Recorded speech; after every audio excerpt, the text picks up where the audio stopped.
Hey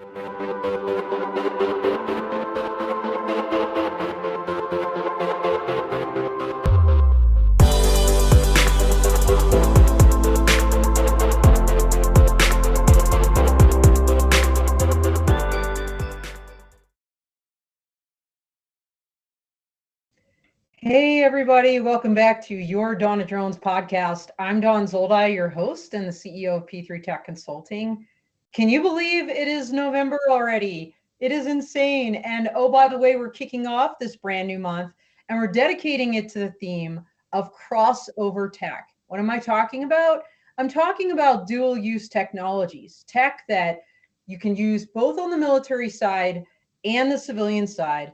And what better company to sponsor this month than Kongsberg Geospatial, because they have a very deep and rich history on the defense side, their parent company, and they're doing incredible things on the commercial side as well. So today we have with us Adam Robinson from Kongsberg Geospatial, who has actually a defense background. So welcome to the show, Adam.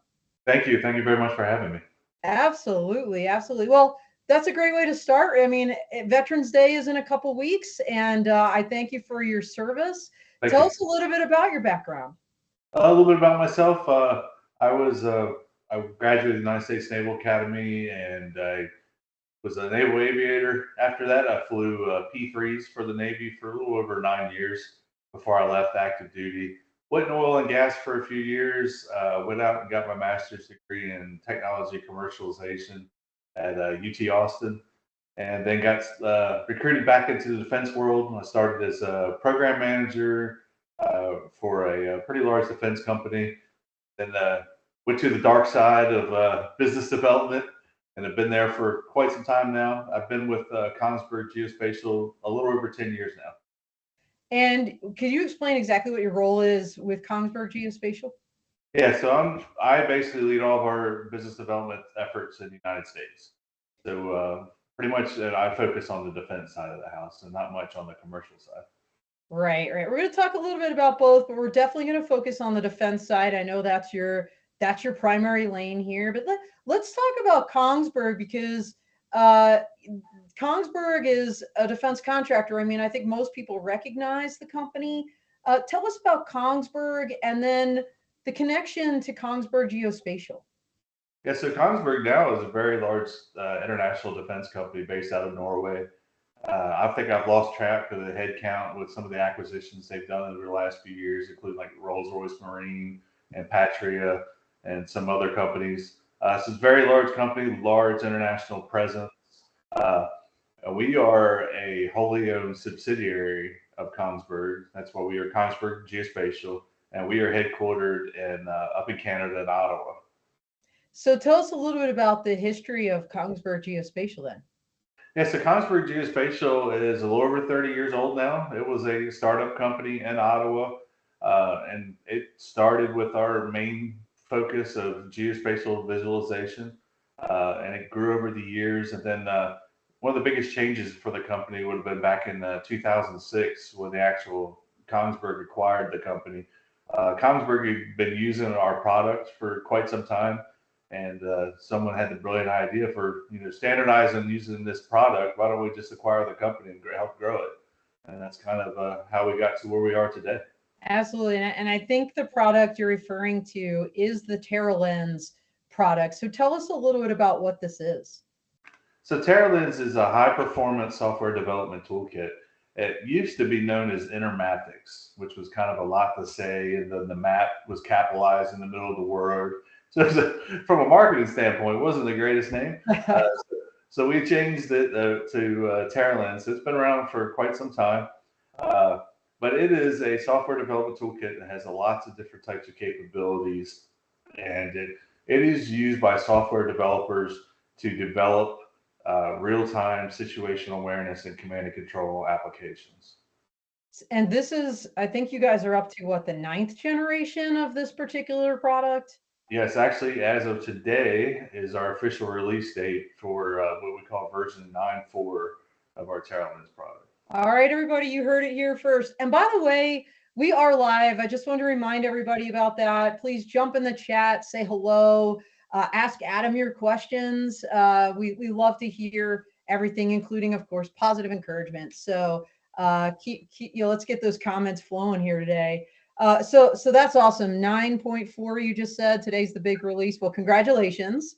Thank you. I want to walk through this thing because it's, let's call it the baseline. Not only is it kind of the baseline for so many defense different products, multi-domain, air, land, sea, subsurface, I believe as well. Yep. But also on the commercial side. So we're going to get into all of that. But first, I want to talk about, and we're going to use the acronym here, Adam. We're both former military. So HMI, human machine interface, so important. Yes. When humans are interfacing with technology, and how does that all work? Tell us a little bit about the approach you guys took to HMI with this particular software and the related platforms. Yeah, so there's really kind of two levels. When you look at Terralens, it's really the building blocks of what that HMI is going to look like, and then you can use our product to develop all the widgets and everything, and the structural foundation of the application. But a lot of times we'll use third party applications like Qt or QML, or it's all part of the Qt family, to develop that actual interface. And so we've got many engineers that have gone through human factors training, looking at user stories, really sitting down with the customer and trying to figure out, here's the big picture of what I'm trying to do. I'm getting this information from these sources. I need to look at it. I need to make, mission critical decisions based off the information that's presented to me. How can I do that in the most efficient and fast and safe way to execute what my mission actually is? So having those engineers with the knowledge of what human factors design is, and along with staying up to date with all the different technologies to develop a modern, fast, and easy to use application.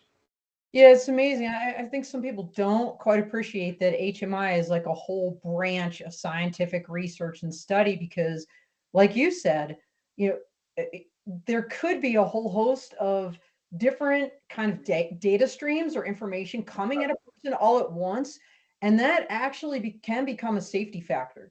Very much so. Like where there's just information overload, and if it's not what you need to make your decision, and it's just a big distraction, that could, in a worst case scenario, cause, a horrific catastrophe, really. Very much so.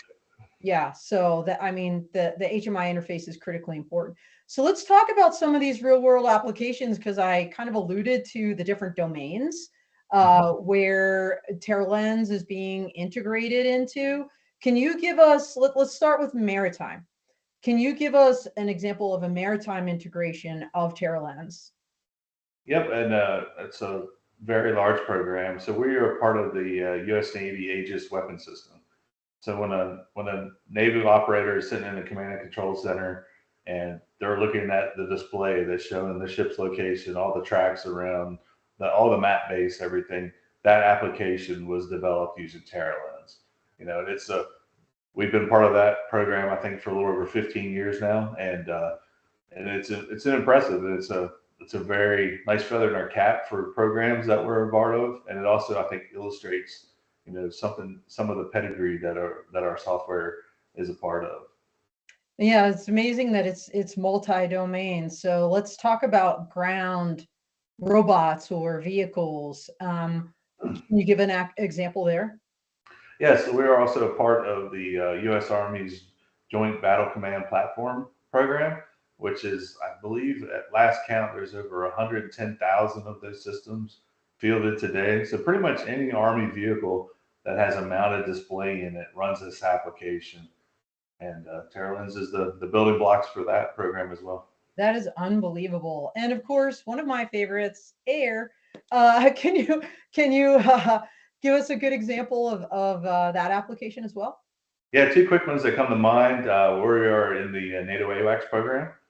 So when that airplane's up, getting lots of tracks all over Europe, and it's highly being used today, as you can imagine, of events that are happening. Yeah. We're also in the same note, we're part of the UK and Australian Wedgetail program. which I believe, if I'm correct, the Australian version of that wedge tail is also in Europe right now. Unbelievable. So, like so many defense technology or defense related technologies, I'll say, there's just such a great commercial application. I mean, as you said, you've literally battle proven Terralens across all, not only all the services in the US, but also globally and with NATO. And then you met this guy called Thomas Jimenez, and he came forward and said, hey, there could be a really cool commercial application here. Tell us a little bit about what you're doing on that side.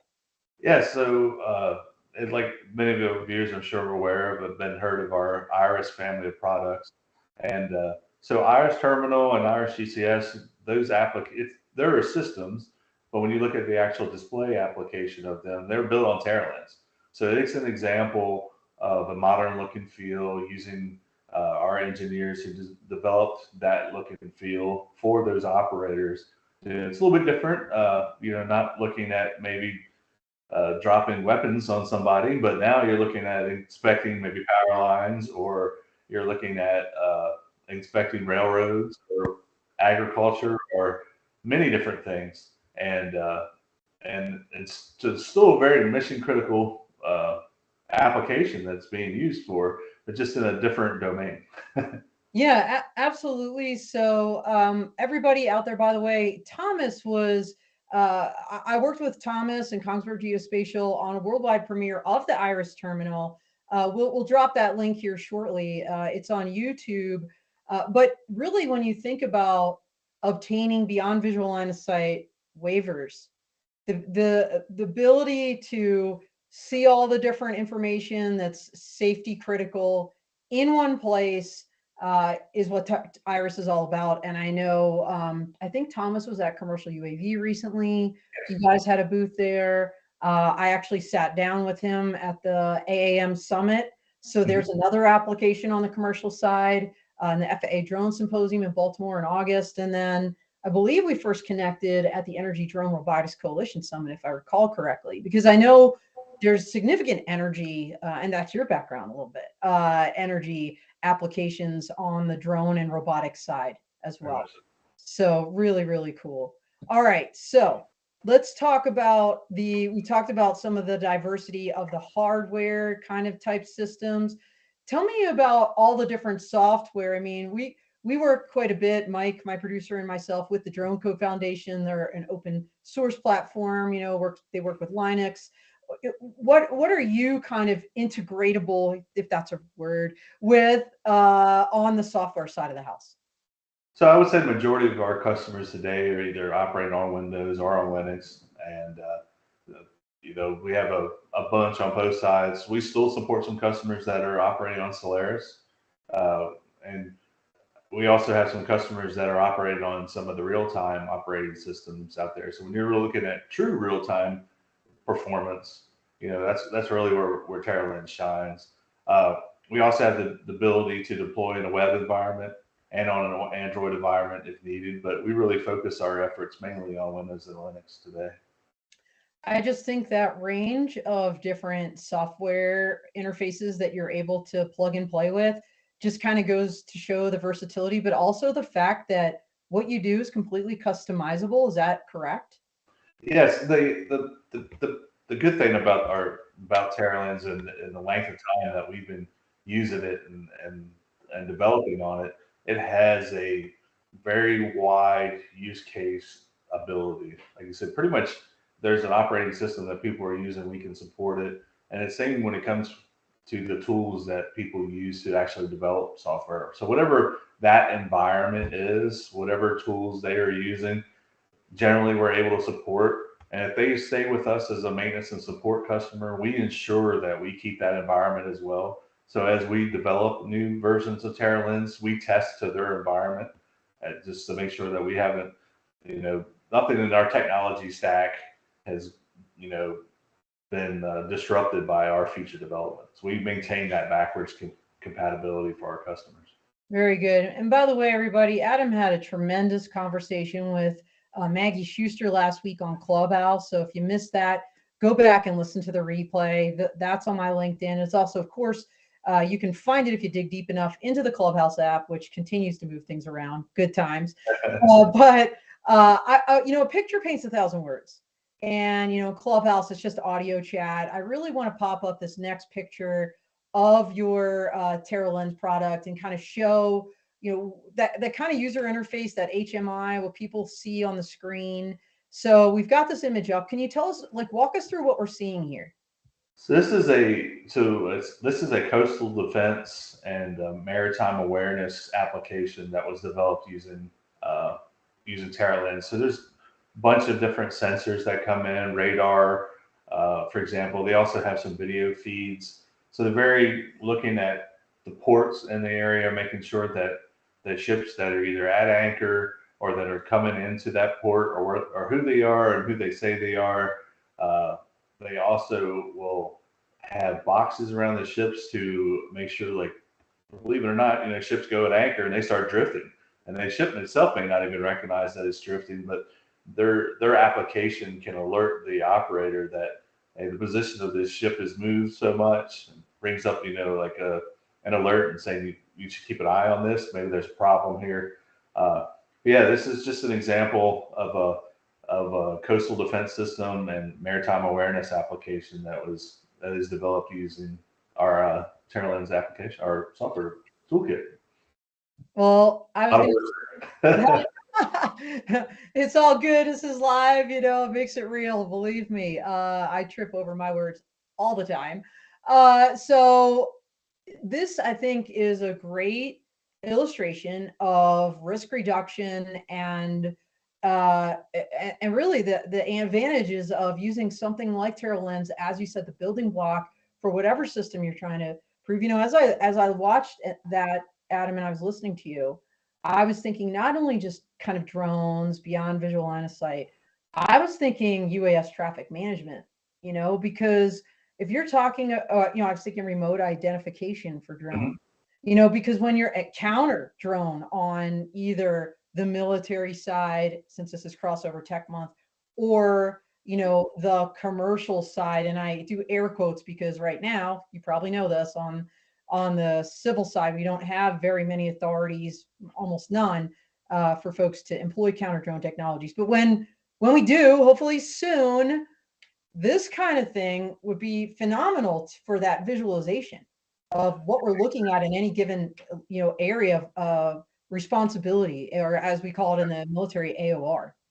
Exactly. Whether it could be integrating those types of systems with our Iris product, or if there's a customer out there that wants to have its own code and its own application, then TerraLens is that building block that can be used. And yeah, you're right. When you start looking at where our software is used, and it's used in weapon systems, so it's the precision's there, the trust in our software is there. And I'll go back to the Aegis weapon system. Our software is a part of that product that's taking one missile to shoot another missile out of the air. So when you're starting to look at the pedigree and the experience and the trust that these very large defense contractors have in our software, I think it helps us when you're starting to look at maybe competing tools that don't have that pedigree and that kind of background. That we've been there. Our software is used in these environments, and it's been tested over and over and over and over, and continues to be tested on a daily basis by our end users and internal. That you're buying a mature piece of software that has done lots of different things over the years if you purchase TerraLens. When I think about the term precision, I think about accuracy, but timing, as you kind of alluded to indirectly, is critical, not just in military operations, but of course on the commercial side as well. Can you give us some insight into the timing of the data that flows across TerraLens? In other words, let's just say there are applications out there, maybe, I don't want to say comparable, but just say applications out there that'll use this terminology near real time. And I'm doing air quotes here for a reason, whatever that means. Right. Can you kind of get granular with us on the timing aspect of the data that's flowing? Yeah, and it really depends on the different systems that we're getting feeds from. Uh, I will say that I can't get in a lot of the details, but there's a lot of different defense contractors when they start a new program that's going to require software like ours. They'll go out and they'll do an analysis of alternatives, where they'll take software like ours, build maybe some sample code, and then start throwing data through it to see how fast does it get through our code, and then how fast does it get to the screen, how fast can we load imagery, how fast can we load different types of map data, and then start slamming it with tracks, so like up to 100,000 tracks to see. And I will say, since in the 10 years I've been there, I am not aware of a study where we have not come out first in the performance category. So I think that says a lot about, and our engineers focus on that. I think the two things that where our product stands out, one is in our performance, and today with modern GPUs, uh, you can fix some of those problems in some of the competitors, but a lot of people don't want to spend the money on those super high end GPUs, and it's not a requirement for us to run on those. And I would say the other area that we really stand out is in our customer support. Our customer support is world class, and I consistently get feedback from my customers about how happy they are with our customer support. They send an email, they make a call, instantly they get a response.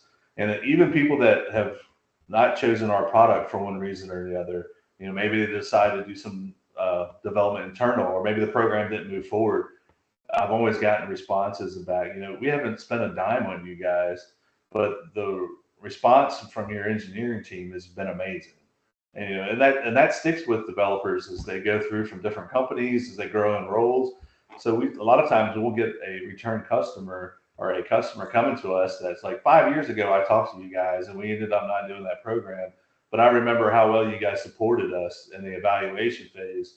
And so now I have a need and I want to use your product. So it's pretty amazing having those kinds of interactions. It is, first of all, that's a breath of fresh air, to be honest with you. I mean, how many interactions have you had, either real world or digitally, where customer service is like horrible? And you're absolutely right. That personal touch and timing is everything, not just on the battlefield where you're making split second decisions using Terralens, but also when you have a question because you're in the middle of programming something and you need an answer, right? So that's awesome. That's really great to hear.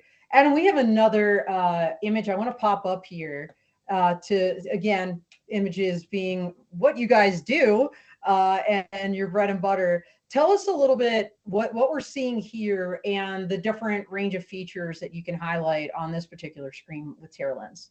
So this is an example of an application that's using Qt. And so at the top, you can see there's like a card system that you can have different feeds there. It could be video feeds. It could be just about anything. But there's also 2D and 3D windows, and you can resize this to up to 4 different screens that are shown in the one. In the bottom part of the large screen in the 2D format, there's example of a S57 map. So it's a nautical map, and there's tons of information in that map layer. Uh, it talks about buoys, their locations, depths of the water, shipwrecks. All this stuff is in a form that you've got to be able to process quickly and to be able to display. So it looks kind of simple, but yet it's not simple. But that's just an example, and part of one of the newer features in 9.4, the S57 map series has been around for a while. Now there's a newer one called S101 that has even more information and more details. That's one of the newer features that we support in the new release of Terralens 9.4.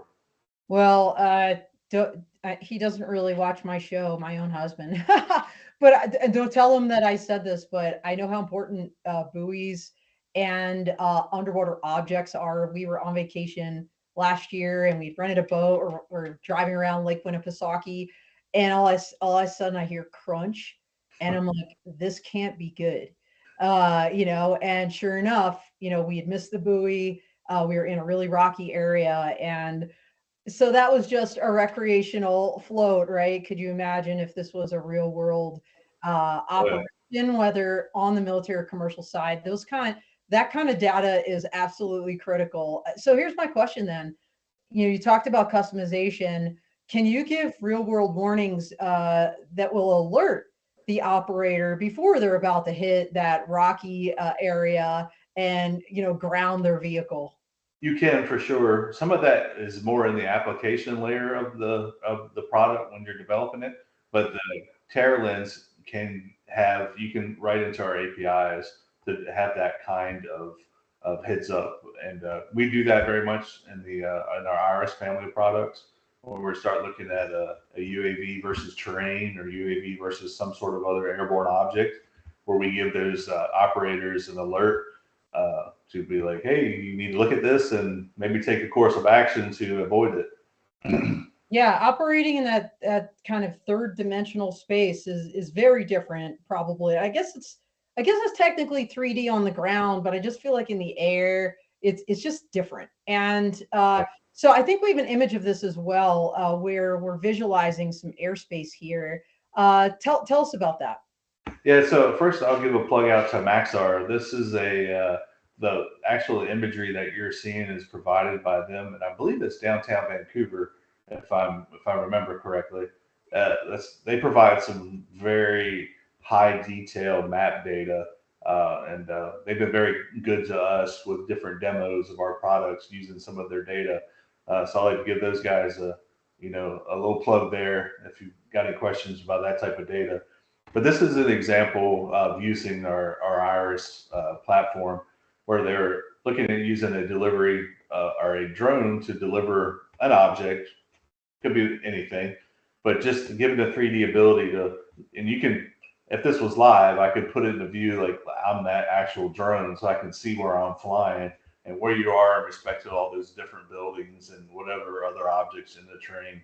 But it just gives an example of how high a resolution, and we can go even higher than that our software can display, and it's just a really beautiful application. When you're looking at that, it's just pretty shocking of where imagery and these map products have come over the last, even 10 years. If you go back to, my days of flying in the P3 in the late 90s to the early 2000s, we were just kind of happy that we had these little red lines that showed a coastline on our display. And today you're like, oh my God, I couldn't believe people operate that way, but now with the way modern applications are in computing, you can have some really impressive user interfaces. Well, especially like that 3D model, if you will, it's almost like you're kind of in it, like in a video game or something. It just takes you right there. Yeah.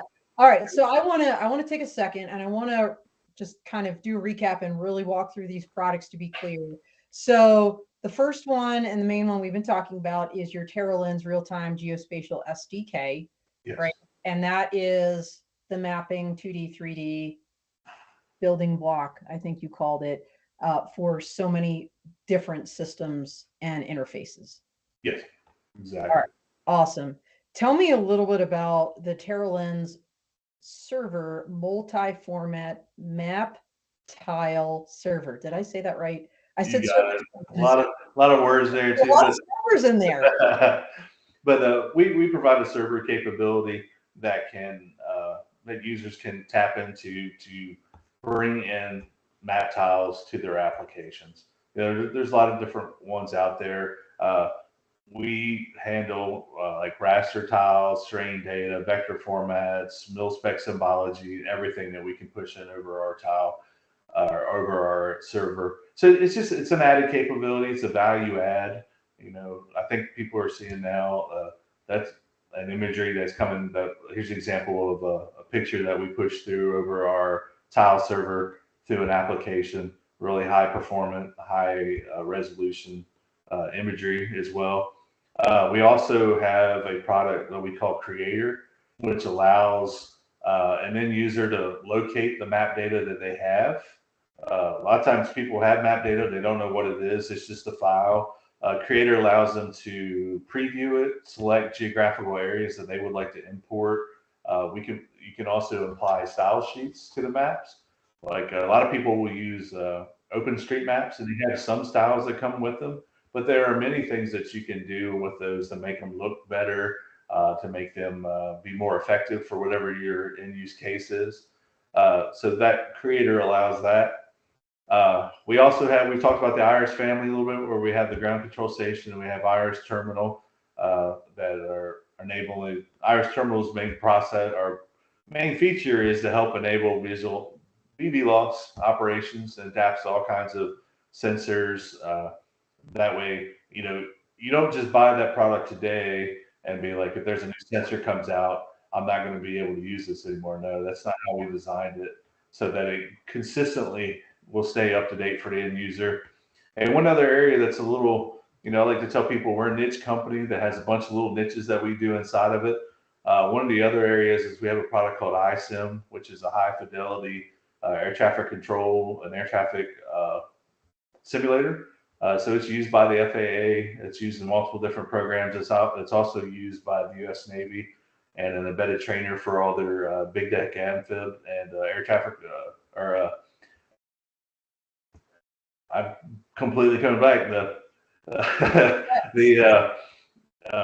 So for like airspace design, aircraft carrier, that's the word I'm looking for. Airspace like design, right? Like, so the FAA is using that, the military is using that. I mean, once again, I'm going back, my brain is just spinning because I'm thinking, the FAA in July put out this fact sheet about airspace and kind of federal preemption and who controls what. And they literally said, hey, we, air corridors, that's our lane. And I'm thinking, okay, you designing those anytime soon? And then when I hear about the iSim ATM simulator, you might have to change the name and make it broader to be airspace, integration simulator or something, because I can see this for UTM. Absolutely. Oh, yeah. And these air corridors, I think this is going to be critical to be able to visualize it before, you go live. And we work for some partners in that space that ATAC is a company that we do a lot of work with, who records all the air traffic in the U.S. And with iSim, you can actually replay that lot to make it look live, and you can manipulate it. So, for example, if you are going to fly a unmanned platform in a certain area, say you're going to do it on a Tuesday, a lot of times days of the week, at least your passenger traffic airlines are flying basically the same routes every day. Mm-hmm. So you could put those in and say, I'm going to do this on a Tuesday. Here's what traffic in this area looked like last Tuesday. So I know I'm going to have some of these conflicts, and you can look at ways to avoid them just based on historic data. Wow, that's awesome. Now, we've been talking a lot of about the kind of visualization tools, but you also have a command and control product. This MDCS multi-domain control station. Tell us a little bit about that. So this was a program that we did with up in Canada, where we actually developed an application using TerraLens that was controlling an airborne unmanned platform, a surface unmanned platform, and a subsea unmanned platform all at the same time. What? It was really, that's insane. Think about that. Yeah. It's pretty neat. It was a lot of it was kind of some R&D work for our end user, because they were trying to figure out how do we really want to do this? What makes sense? Because they've got some future requirements to do that on a larger scale. And basically, some of the main system was the underwater platform, and then the others were kind of comm relays, but also have an ability to do some of their own work while they're out there as well. So it was really neat. There was a tons of lessons learned what's the best way to display all this different information, and how do you control these three at the same time, with a little bit of what we talked about earlier, without overwhelming the operator and giving them too much information. So there's a lot of going back and forth, some pretty cool testing. And it was very neat to be able to do that and say that we've actually, controlled 3 different domains of unmanned vehicles at once. This is tip of the spear kind of stuff. And when I, again, think about how what the military does can translate and eventually be commercialized into civil society, I think about multimodal transportation systems, right? I mean, I was just at NBAA, National Business Aviation Association's Business Aviation Conference and Expo, what a mouthful, BACE. They got to shorten that, by the way. And, Whisk, they're a Google company. They're designing the Cora aircraft, the eVTOL, electric vertical takeoff landing. And, they're I think one of the few companies actually designing autonomy from the start. They are never going to have a pilot on board. Like, that is not their plan. And when you think about this idea that they're talking about, like, oh, we're going to have an Uber, you take your Uber to the Cora, you hop on the Cora, fly over traffic, get on your Uber on the back end, or whatever it is. Someday those Ubers might be, a Waymo uncrewed vehicle. Yeah. And to be able to have one system that can track all of these autonomous things all at one time in a command center, that's what's going to have to happen. Because like you said, not only deconfliction, but just like schedules and all of it, safety. Wow, that's awesome. You're already doing that, and with TerraLens and with your military customers, because I think this is not just the future of the battlefield. This is the future, period, dot, everywhere. So that's awesome. Now, we've talked a lot about your various partnerships, kind of across the military side, but you've also got some amazing partnerships on the commercial side, like Iris Automation, by the way, who just joined forces with UAvionics, and John Damish is now the CEO of UAvionics. So that's really exciting. Talk about two powerhouse companies joining forces, but you've been working with Iris for a while. Tell us a little bit about that. Yeah, we've actually been working with both of them. So now that they're together, it's very interesting. But I think what's really neat is with Iris Terminal, we integrate the Cassia G sensor. So then you have, clients now have the option for a passive digital airspace deconfliction at a lower price point. And, there are some limitations to that. Right now it's going to be daytime and good weather operations. But it's just an example of, how we can bring in different types of sensors of information out there.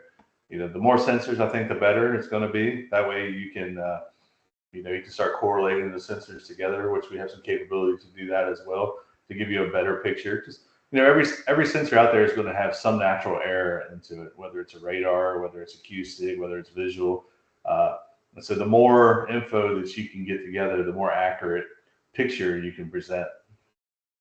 Yeah, you're preaching the choir here. I work a lot with True Weather Solutions, and they're putting out this weather sensor network across the country. They actually work with Iris as well, because that ground radar can pick up some relevant information on the weather side, to my knowledge and understanding. So that's something you can also. We talked a lot about the hardware, the different vehicles, the software that you guys can align with, but the sensor piece of it, obviously. I guess that's kind of a fusion of hardware and software, if you will. Very, very huge, very critical. Yeah, so when we talk about Iris, and I always said it's more of a system. So you kind of have the display application software, but we use DDS, which is a data distribution system. It's a public subscribed middleware that actually Big Kongsberg is one of the commercial providers of. There's, I think, 6 or 7 commercial providers of that software, and it's a real-time, publish subscribe middleware software. So we have a bunch of different, in Iris, we have a bunch of different services that run on that DDS backbone that can integrate and bring these sensor data in, and then apply that fusion, or not, I won't say fusion, I'll say correlation services to it. And it also gives us the ability, if we have an end user that already has, maybe they have their own correlation engine that they've developed specific to what they're trying to do, we can plug that in with low risk, because it's not going into the bigger application code. It's kind of, it's open design, open modular type of system. So any type of sensor out there we can quickly integrate with, whether it's, radar, if it's, a standard Cat 48 type of input, or if there's even some radars have, faster proprietary feeds that they can put out that you can get quicker update rates. And especially if you start looking at counter UAS, that can be very key, because you need that you need that position updates very, very quickly. So maybe you need a custom feed for that. But yeah, I think counter. We talked a little bit about it. But I think counter UAS is the next natural area where we'll probably have Iris get employed into, because we can already bring all that. We can already bring those sensors in, and we can display that type of information today. And I think Big Kongsberg also has it on its future roadmap of areas that they want to look at, and I think Iris may be front and center for them as well with the larger. When you start looking at it in a larger and a bigger picture. Well, when you talk about big picture, I just feel like the different market use cases, for lack of a better term, are really kind of endless. I mean, because you're doing geospatial interfaces, and I think about land, I think about who cares about land. Just like take an example, because I think you mentioned this in Clubhouse, soil moisture. And I didn't get a chance to mention this, but right here in Colorado, Black Swift Technologies out of Boulder has this soil moisture sensor they're working with, and with their S2 drone. And, highly relevant if you're, let's just say, the Air Force wanting to lay down some concrete on a bear base out in the middle of, nowhere country, as you're ramping up operations. I mean, that's an amazing application. Then you think on the commercial side, building just any building on, from a construction standpoint. So yeah, absolutely. So I think those applications are endless. And we only have a couple minutes left, but before we get to your kind of roadmap and what you're looking at for next year and the years coming, I do want to mention some great achievement that Phoenix Air Unmanned attained in collaboration with you and the FAA. Tell us a little bit about this. Yeah, so PAU they received the FAA exemption for their Swiss drone aircraft. There are a lot of players, obviously, that were involved in that, and we're just proud to provide the common operating picture for them through the Iris terminal, allowing them to work to help deconflict that airspace. Yeah, it's pretty neat to be a part of that team. It's a pretty amazing process, and I mean, I can't even imagine the number of hours that they put into it to get that waiver. And so we're just happy to be a part of that team, and with our Iris terminal product. Well, and not only that, but this waiver is really a groundbreaking waiver, no pun intended, because other people. This is one of 4 that the FAA recently approved that other people can now look at, and that you can kind of mold your operation around that similar ConOps. The FAA will be more likely to fast track that because they know that the safety case is real. And so that speaks volumes for Iris Terminal and TerraLens and what you guys are doing. So, congratulations on that with the whole team. So we are just a couple minutes out, Adam, and I want to make sure we give you an opportunity to talk about, what's kind of on the horizon. I mean, here we are almost at the end of 2023. What do you see going forward in the 2024 and beyond for TerraLens or for Kongsberg Geospatial? I think as far as TerraLens, we're going to be continuing to add capability. I think one of the things that we're seeing a lot of customers talking about is, how do I integrate AI with your product? We're not an AI company. I'm not sure we ever have a desire to be such, but I think it's a natural input into TerraLens, and using our software to help feed an AI engine to give those kind of cues and capability that software is going to have. I think that's probably the next big game changer in command and control. It'll be interesting to see where that goes over the next couple of years.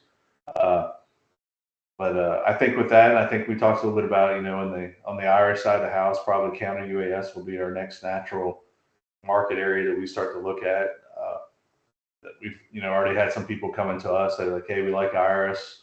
What would it do to put it in this kind of environment? And so I think you'll see some area there. But I think the key thing is we focus on it. We've decided to focus on a couple areas to maintain our strength in them, and that real-time situational awareness command and control is one of those. We say we enable mission critical decisions, and whether that is on the military side or that's on the civilian commercial side, I think that's where you'll continue to see our focus. Well, that's awesome. And we are actually at time, so that's perfect. So how can people reach you, Adam? You can find me on LinkedIn as Adam Robinson, or you can email me at adam.robinson@kongsberggeospatial.com. And it's probably the two best ways. All right. Well, awesome. Well, thank you again so much. This was a wonderful journey, understanding Terralands, how it's the building block to so many different platforms on the defense side for years and on the commercial side now with great success with Iris Terminal, getting these groundbreaking waivers with people like Phoenix Air Unmanned.